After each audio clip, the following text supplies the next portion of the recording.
Hello everyone and welcome back to our channel. Are you getting ready for your English exam? Feeling a bit nervous about the vocabulary? Don't worry, I've got you covered. Today, we're kicking off a brand new series focusing on common topic areas, and our first stop is health and well-being. Are you ready to boost your word power? Let's get started. First up, a word you'll see a lot: well-being. What does it mean? It's all about your overall state of being comfortable, healthy, or happy. Think of it as how you feel in general, both in your body and your mind. Some great synonyms are welfare, health, happiness, and comfort.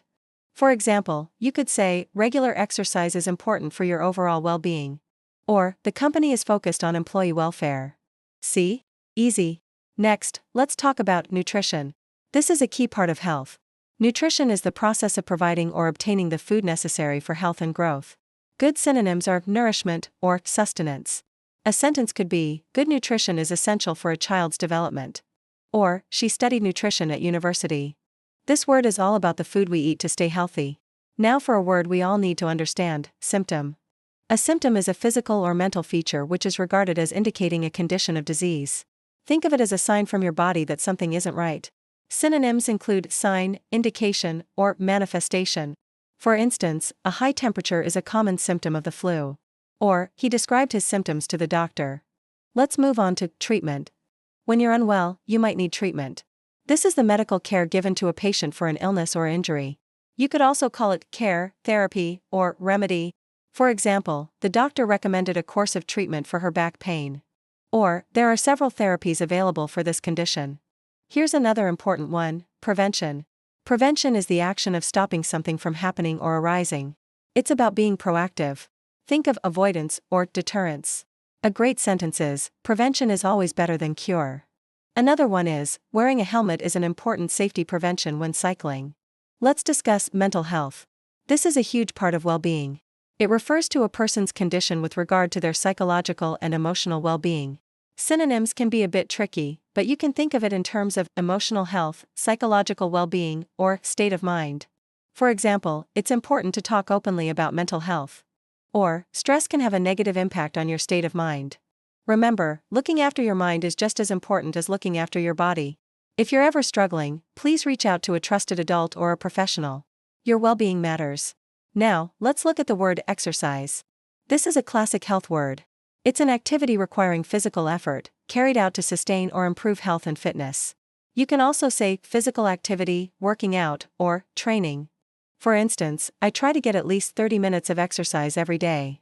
Or, regular physical activity has many benefits. What about illness? This is a disease or period of sickness affecting the body or mind. Other words you could use are sickness, disease, or ailment. For example, he missed a week of school due to a sudden illness. Or, the doctor is trying to diagnose her ailment. Let's talk about recovery. This is a return to a normal state of health, mind, or strength. You could also say healing, improvement, or recuperation. For example, we wish you a speedy recovery. Or, his recuperation after the surgery was quicker than expected. Here's a good one: hygiene. This means keeping yourself and your surroundings clean, especially to prevent illness or the spread of diseases. Synonyms include cleanliness and sanitation. You might say, good personal hygiene is essential for health.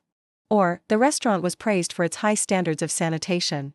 Now for diet. This word has a couple of meanings. It can mean the kinds of food that a person, animal, or community habitually eats. For example, a balanced diet includes fruits and vegetables. But it can also mean a special course of food to which one restricts oneself, either to lose weight or for medical reasons. In a sentence, she is on a low-salt diet for her health. A synonym for the first meaning could be eating habits. Let's look at fatigue. This is a feeling of extreme tiredness, typically resulting from mental or physical exertion or illness. Other words are exhaustion, tiredness, or weariness. For example, she was suffering from fatigue after the long journey. Or, a common symptom of the virus is extreme exhaustion. Another useful word is consultation. This is a meeting with an expert, such as a doctor, to seek advice. You might also call it an appointment or a meeting. A sentence could be, I have a consultation with my doctor this afternoon. Or, you need to book an appointment to see the specialist. How about the word prescription? This is an instruction written by a medical practitioner that authorizes a patient to be provided a medicine or treatment. For example, the doctor gave me a prescription for antibiotics. You can pick up your prescription at the pharmacy or chemist.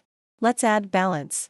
In a health context, this means a situation in which different elements are equal or in the correct proportions. Think of equilibrium or stability. For example, it's important to find a good balance between work and life. Or, a balanced diet is key to good health. It's all about not having too much or too little of something.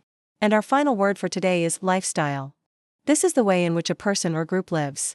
It includes your habits, your work, your leisure activities.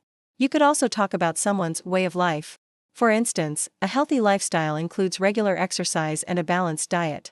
Or, changing your lifestyle can have a big impact on your well-being. Wow, that was a lot of new vocabulary. Let's do a quick recap. We learned about well-being, nutrition, symptom, treatment, prevention, mental health, exercise, illness, recovery, hygiene, diet, fatigue, consultation, prescription, balance, and lifestyle. Try using these words this week. Maybe you could write a few sentences for each one. Practice makes perfect. Understanding these words will really help you in your Level 1 exam and in everyday life too. Thank you so much for watching. I hope you found this helpful.